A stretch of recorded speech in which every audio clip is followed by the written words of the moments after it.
I'm gonna All hop right. back in. Give me 1 minute. All right, we're good. We got you. Hey guys, what is up? Welcome to the Orlando Magic vs Philadelphia Sixers post game. I'm here with my guys Pat and Sean. How's everyone doing, guys? How's everyone doing?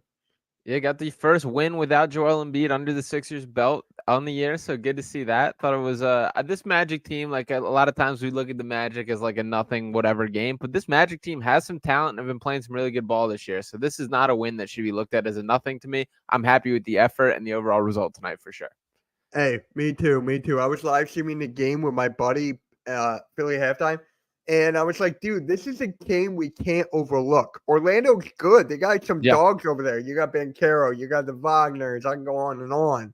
Like, this Mhm. is a game that you can't overlook. I love it. Yeah, definitely. And Jalen Suggs hounding on the perimeter. They got a lot of scrappy guys. It's going to be interesting looking ahead how that team projects and which pieces of those are there for the long term. Guys like Jonathan Isaac didn't even play tonight due to injury. So there's a lot of pieces of the puzzle that they have there. I like this Magic team quite a bit, but I'm even happy that the Sixers were able to take care of business, impose themselves, and win in a different kind of stylistic way than we tend to see with this team. So good to see Maxey get back to himself. I think everybody can have a take a deep breath and take a little sigh after that Christmas performance. Probably the worst game we've seen Tyrese Maxey play, but you know what? It's gonna happen. So good to see him bounce back, and he stepped up again tonight. Yeah, yeah. I mean, Maxey had 23 points, 6 boards, 2 assists, 9 for 18 from the field, 50% from three, which is actually nice to see from him, and a plus 17. It's exactly what we needed. In the first quarter, he did not really get started as hot as I like him to, but Yeah. hey, Maxey was doing great. Pat, you got me? Oh, I thought that was Pat. My bad. I thought Pat was in there. But yeah, man, and Tobias too. We gotta give credit where credit's due, bro. Tobias Harris has been going off as of late. I mean, Yeah, 20. and this is 3 games in a row where he's kind of filling the stat sheet a little bit too. He had 7 rebounds tonight. Had 7 and 6 on Christmas as far as assists as well. So doing a little bit of everything for this team. He is a lot of times the guy that gets all the criticism and the brunt of the frustrations from Sixers fans. So it is good to see him kind of end in the positive. And we always ask kind of who's going to be the guy that steps up with no Joel Embiid. The biggest thing that jumps out to me about Tobias's game tonight, leading the charge with 23 shot attempts. That's aggressive Tobias. That's a guy seeking out his own opportunities. That's the version of him that I want to see on a night-to-night basis. We can't have the nights where he's shooting the ball 3 times in 33 minutes. 23 shots, well, that's not going to be a night in and night out thing. I love that he took the opportunity tonight, and I love that he was in aggressive mode for sure. You know when it all started? Remember when Keep on Pay tweeted out that we need another scorer there? We need another scorer. And then that same day, Sam's came out that the Sixers are monitoring, Caruso, Levine, and all those guys, OG Anunoby. Since then, the last 3 games, he's been averaging like 25 to 30 points for the last 3 games. Like, talk about spark in the fire. Yeah, and I think it's interesting. That's an interesting point that these guys are much more aware of things than I think a lot of people recognize. That Pat Bev even talked on his podcast today, the Pat Bev podcast, where he was going. He's like, "It's that time of year. If you're on an expiring contract or you're not playing good ball, you're gonna see yourself in the trade machine." So it's kind of cool to recognize that these guys all are conscious of it as well. As much as we're churning things out on our own and having our discussions over here, as well as every other media outlet in the world, like these players hear the noise as well. So I do think there's a little bit of weight to that for sure. Right, right, of course. Let's go to the chat real quick. What is up, Daniel? A loyal sub to both everyone's channel, as a Philly Sports on Twitter. Tobias is only going off because people are questioning him. I mean, you're not wrong, but where has this been for the last 5 years?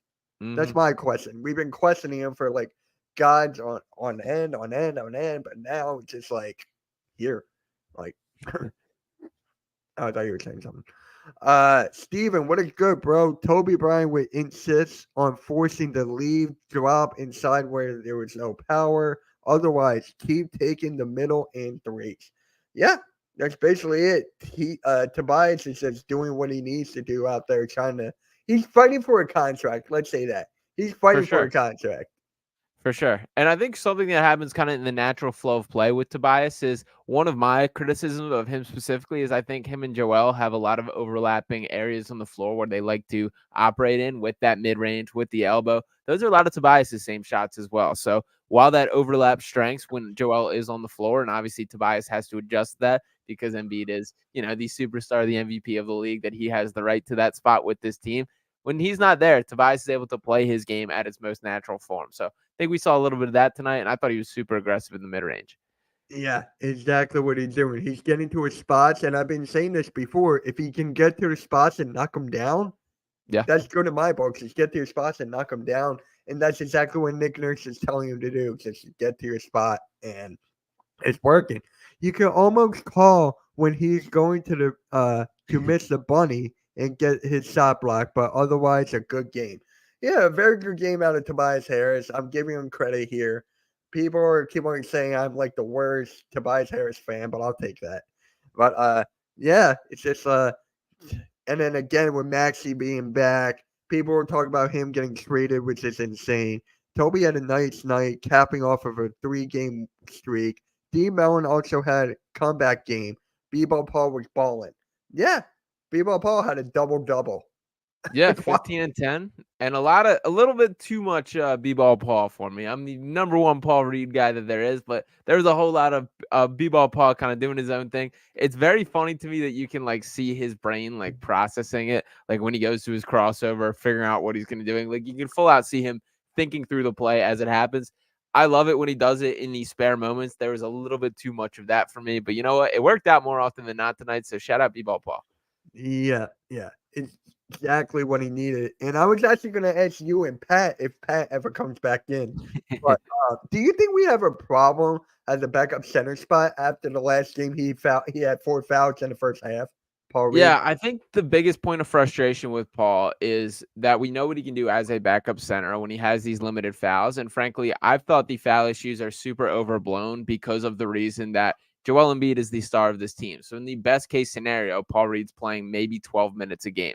So in that case, use all your fouls in those 12 minutes. I don't care. But it's a different story when he's asked to be as a starter and play legitimate minutes in a game. And that's where he's had issues adjusting. And on the other side of things, Mo Bamba absolutely shined against the Heat. I thought he looked really good at the start of this game as well. Didn't think he had as impressive of a second half, but Bamba's a frustrating player because you see when he has the motor turned up and when he's all the way locked in, engaged, competing. I thought he moved well around the floor today in a way that I haven't seen him in a Sixers uniform thus far. So I do think it's a debate. I think Paul Reed ultimately had a strong second half to kind of give him the nod on this one. But yeah, I do think that it is not cleanly just B-Ball Paul's opportunity, that Mo Bamba is absolutely in the mix. Yeah. I mean, last game, Mo Bamba just went off exactly when we needed a time from him.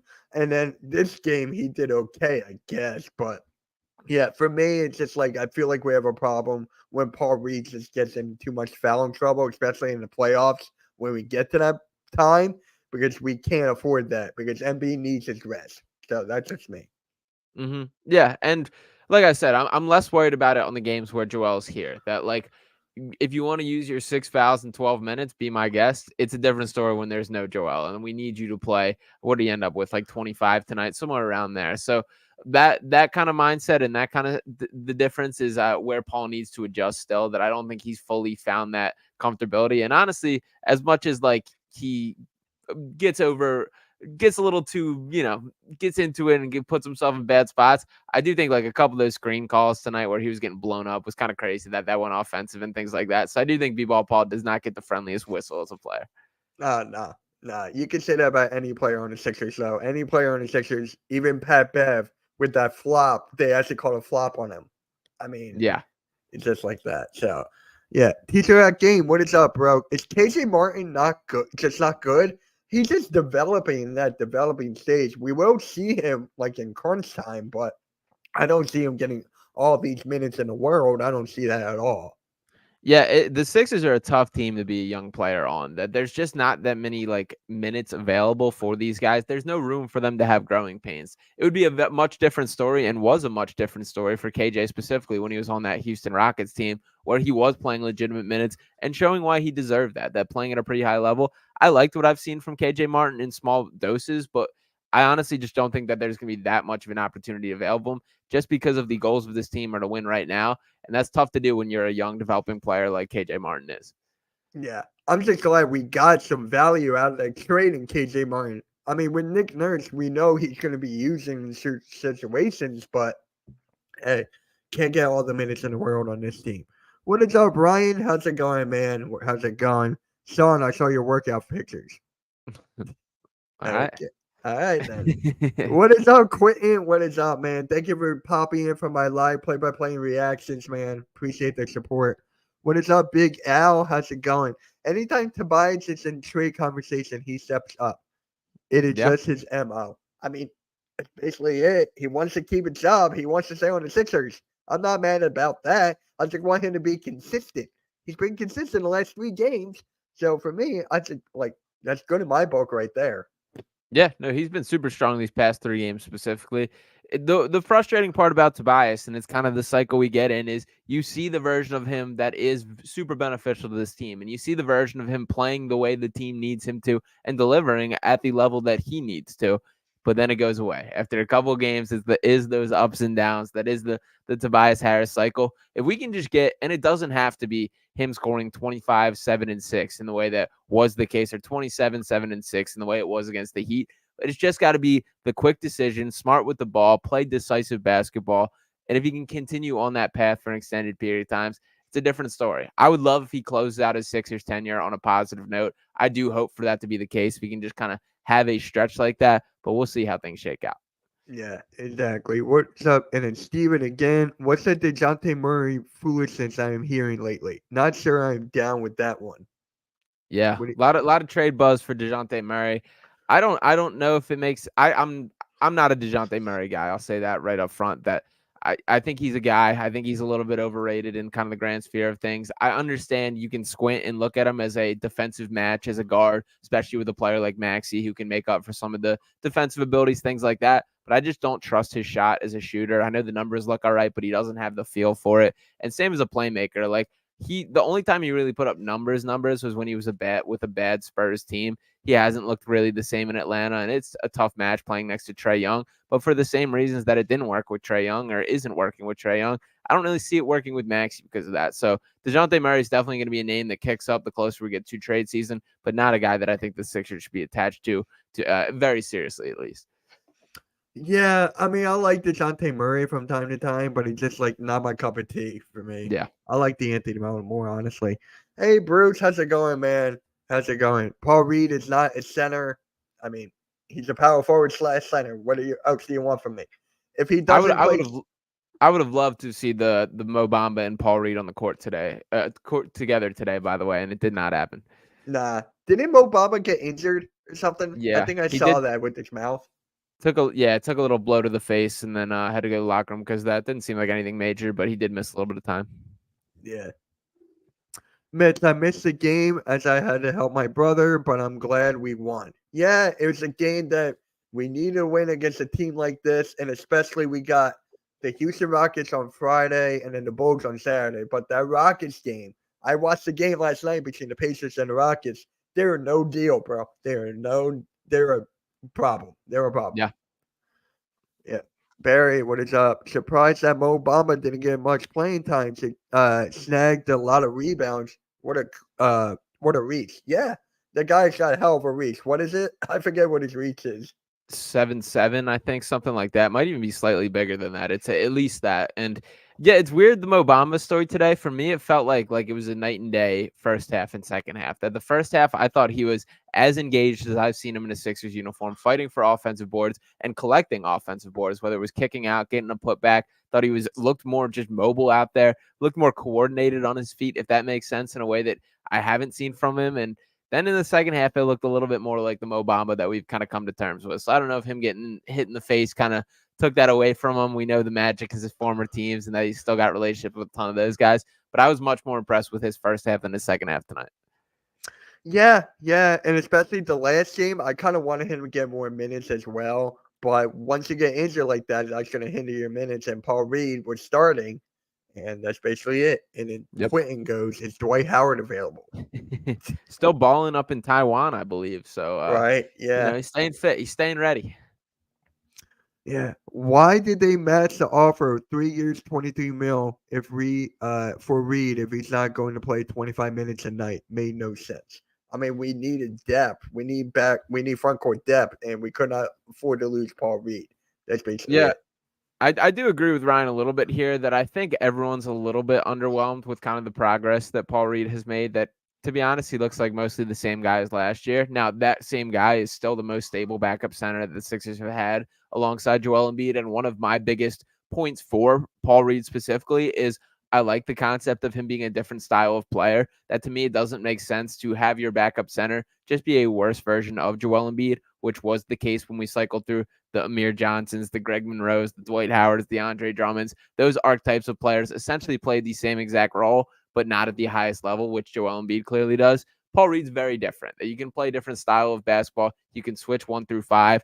I was really hoping that he would begin to develop into guarding some true perimeter, even wings, guys like that, where he can start to play as a true forward next to Joel, things like that. None of that has come to fruition yet. So, yeah, I will say I'm a little underwhelmed by the progress, but still happy he's on the team. And still, this book isn't over yet. So we'll see how the season and the rest of his Sixers tenure ultimately plays out. Yeah, could not agree with you more. Mo Bamba feels like Josh Sweat's cousin. Great when the motor's going, but hey, what are I you hear gonna you. do? What are you Yeah. gonna do at And that? that's been the knock on Bamba on a couple locations now. This isn't a new story right here. Right. You don't want him playing 25 minutes a night, but if they can match the offer, he should be. Was very stupid matching the offer. That money isn't meant for a backup guy playing no more than 15 minutes a night. Wow. I can't argue with that. And then you have Tobias Harris hogging up all the money. Mm-hmm. Yeah. The only thing I'll say kind of push back on that is as we get this new CBA, the new salary cap, $8 million for a backup center is going to age just fine from the contract. Same conversation that you're having. Like, remember when everyone was up in arms about Jalen Brunson making over $20 million a year, and now that's like one of the best value contracts in the entire NBA. I don't think that's going to age quite the same way in this, but the same principle of as the cap goes up and as these numbers go up, 8 million now is not exactly what 8 million is going to look like next year from a salary cap perspective. Oh, no. It's going to be a lot different, of course. What is up, halftime? What is up, bro? Thank you for stopping by. I don't think we have seen 21-9 since 2000. Yep, that's correct. Kate Scott said that when she was wrapping up. So this is their best start to the season since that I think 2001 season there. Yeah. Wow, I did not learn that. I mean, I did not know that. Shoot, I got to pay attention to her more. What is up, Anthony? What is up? I think I know what's going on with the Philadelphia team coaches on the offense and the coaches on the defense. More, they need to get somebody really knows what the hell they're doing to get better, get it together before the playoffs. I mean, you guys anything to say about that? Nothing super strong there. I'll say I'm much more confident in Nick Nurse's coaching ability than I am of any other Philadelphia sports team right now for sure. Yeah, yeah, me too. Especially what the Eagles have Yep. gone through. Ugh. Yeah. Mitch, I feel as good as maybe someone will be willing to take his contract from us. Who, Tobias? I I would don't assume know so. about that. I don't know if anyone's going to give him a 5-year contract. I don't see that at all. But maybe, I don't know. Yeah, I mean, before the deadline, people could look at it as the cap relief of just swallowing his contract for the rest of the season. I'm very curious what his market value this free agency is and what kind of money he's going to get offered. I genuinely have like zero feel for what that's going to be. So very curious to see how that plays out. Mm-hmm. Yeah. I didn't mind DeAndre Drummond. I thought he played good. Great rebounding and assist, man. Hey, he had a great game last night. He Yeah, had like 24 points, 25 rebounds, I think I saw. something Something like like that. The yeah. guy can still go. The guy can still go. I would take Yeah. that for the rebounding. Give me the vet minimum. Damn. Yeah, and my little asterisk next to my, all those backup centers. Andre Drummond, absolutely the best of the bunch there. That a significant notch above the DeAndre Jordan, the Dwight Howard, the Greg Monroe. List goes on and on. Drummond does take the cake for number one out of those options for sure. I think that Big Bob Paul. Oh my God, Paul Reed contracted Joe Insurance. Yep, for Yep, sure. I can definitely agree with you on that. Definitely agree. All right, let's get into our. Hold on, where is it? Up there it is. Let's get into our players of the game.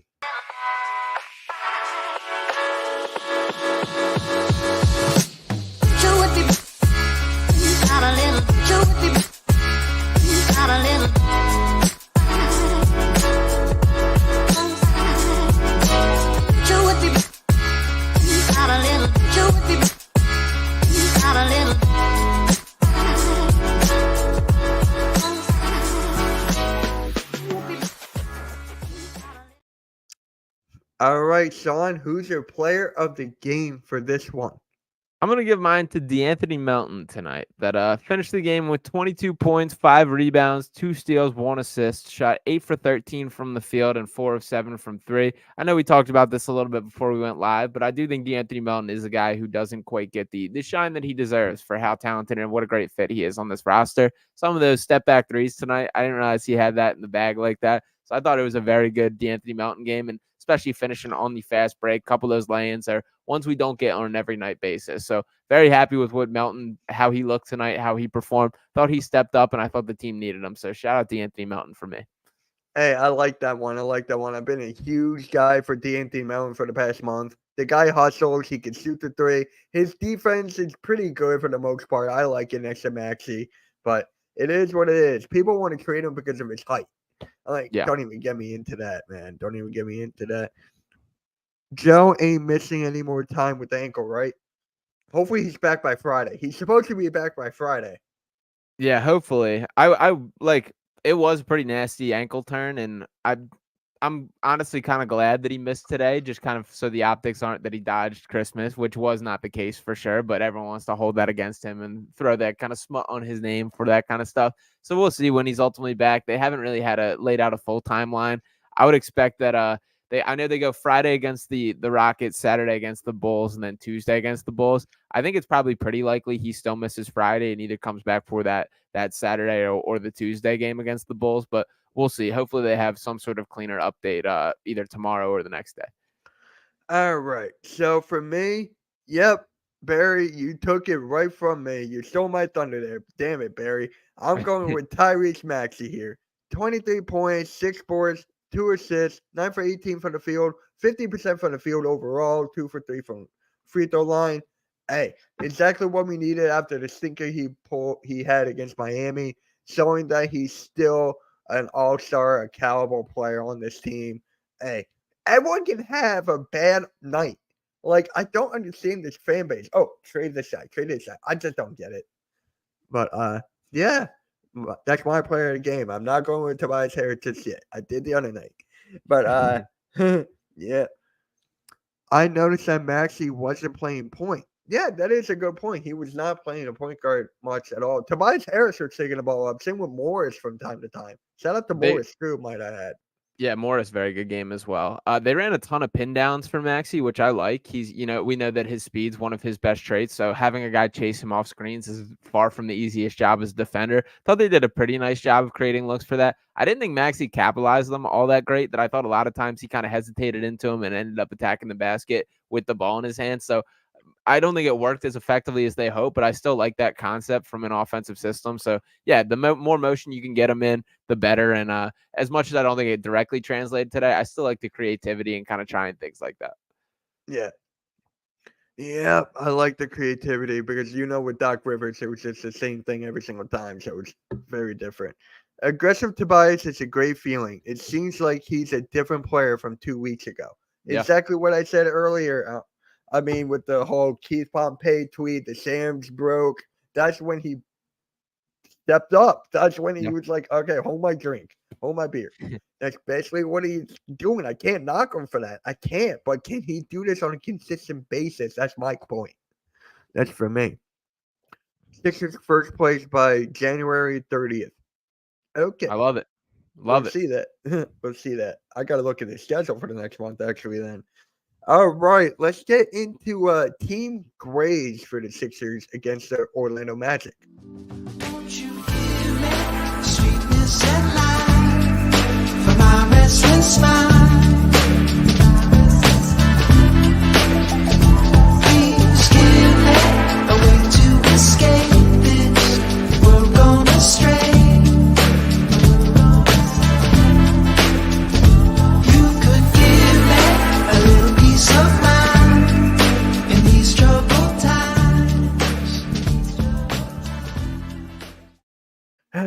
All right, Sean and Kat, what's your team grade for this game? Yeah, let us know in the comments as well. And as far as for me, I'm gonna give a nice B plus for today. That I think this was a really solid win. I'm impressed with the effort. I wasn't, I guess, nervous from start to finish in that game, which is a good feeling. And whenever you're winning one without Joel Embiid, that's a good feeling for the Sixers team. And I especially thought it was impressive because, as we mentioned, this Orlando team is a talented young bunch. That this is not a team that you can walk over. They have guys on this roster from Paolo Banchero, Franz Wagner, even Wendell Carter, Jalen Suggs, from Cole Anthony, from top to bottom, they have talent. So to me, this is more than a nothing win. I was happy to see Tyrese Maxey bounce back. I thought the team kind of followed him. And quick shout out to Kelly Oubre as well, because while he only scored 4 points, I felt like he was everywhere on the floor, from diving into the crowd for loose balls, from getting that block shot on Becerra. So I like to see Kelly Oubre still impacting the game with his energy, and I thought it was a really nice team win tonight. Yeah, it was a very nice team win. I'm looking at the team stats right now: 10 for 28 from three, the assists 14. Hey, they were hustling, they were getting the job done. So for me, I think I'm going with B plus as well. I think I'm going to go with the B plus as well. I mean, exactly what you needed without Embiid. You're not going to get like a 40 and 20 from him. So exactly what needed to be done. Players stepped up. Kelly Oubre on the defensive side diving. I mean, it was just great from him. Great. Mm-hmm. Orlando Magic has a lot of size, a bunch of 6'10 guys on the court. They have a lot of guards. That's who they have. A lot of guards. It's a That's what. talented young team. I am really excited to watch like what the next steps for this franchise are, because they're kind of at that point, and the Thunder are in a little bit of a similar boat. Thunder a little bit obviously further along in the process, and they have a guy like Shai Gilgeous-Alexander who changes the landscape and kind of outlook for your team completely. But for this Magic team, like, they kind of are at the point where they have to make some decisions on which are the foundational building block pieces and which are the guys you're going to have to move on from, because you can't pay everyone, and there's ultimately not enough room for them all to develop to their full capacity with those minutes on the floor. So going to be some tough decisions made down in Orlando, and all other teams around the NBA should be itching to kind of grab some of those scraps for the guys that don't quite make that cut. Mm-hmm. Yeah. Pat Bev always seems to give us a vet boost when we need it. It's like Brandon Graham without the tenure. Hey, Bev is just there just to get in your face, get in your head. That's basically what he's there for. He had some nice floaters tonight. How many points did he finish with? Like, what, 10, 12, something like that? Something. Pat Bev had 8. Yes. Wait, no. Points 10. He had 10 today. So yeah. And I'm very impressed with kind of the floater bag that I didn't even realize he had. There was the one play where Right. I kicked to him, he hesitated on a 3 and ended with like a straight up like a hook shot kind of floater thing. I did not know he had that in the bag. I did not know that was a part of his repertoire, but I totally agree. There is a boost that comes with Pat Bev we saw on the floor, even the technical foul, all of it, the competing. I love everything about him. And while he does not have the tenure on his legacy or in his stats as far as connected to Philadelphia, feels like he's been here forever, man. This dude was made for Philly, and this team eats him up for sure. Yeah. Lately, he has been turning back the clock a bit. Hey, exactly what we needed. I mean, he wanted to be on this team. He wanted to show what he can do. He's doing it, man. He is doing it. Pat Bev has some nice technical fouls. Like I said earlier on my earlier live stream, he's a guy you want on your team, but you don't want to play against him. Like, Absolutely. this is the guy you want on your team. It works. It hypes your locker room up. It hypes the team, the crowd, everything. It works. And with this podcast, like, he's on another level with that. Like, damn. Yeah. But yeah, guys, so that is the Sixers. The Sixers defeat the Orlando Magic tonight. They go on Friday to play the Houston Rockets in Houston. So yeah, Sean, plugs, man. Time's yours. Yeah. What do you think of this team overall? Yeah, it was good chopping it up with you, Mitch. I thought you crushed it hosting, so appreciate you for doing all this. And as far as for me myself, you can follow me on Twitter at Sean_Bernard1. You can check out all my written work on Philly Sports Network. Check out Sixers Digest, Pick Swap Media, and Fox Sports The Gambler, where you can hear me talking across all a variety of platforms. We'll have a new breakdown with Sean Brace called Front with our podcast Picks and Roll on Fox Sports The Gambler tomorrow. So make sure to stay posted for that. And appreciate all you guys for tuning in once again. Awesome. I have a small piece who we will post big in the playoffs. It's Marcus Smart. We're not going to get Marcus Smart. Yeah, Grizzlies are balling again. I think they're bought in on going for it. The job boost is real. There was a significant part of me that was holding out on Marcus Smart being a potential guy that shook loose out of all this, but I do think the vibes in Memphis have completely changed since Ja Morant got back on the floor. I think they're undefeated since they came back. Yep, So 4-0. it works. It works.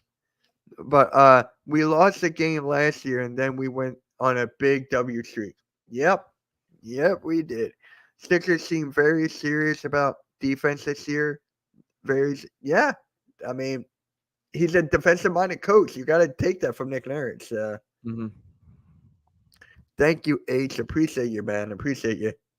In Houston. Yep, it's in Houston. And guys, you can find me on Edge of Philly Sports tomorrow. Fly Like an Eagle podcast, 7:15. Pat from Ambler is going to be on my guest. Hopefully, his technical issues will be all good. And yeah, you can follow me on Hardcore Sports Network. Subscribe to my YouTube and all that stuff, man. Sean, it was a great show. We got to do this again, brother. It's really good. Absolutely. Appreciate you, Mitch. Of course. And guys, we are out and peace.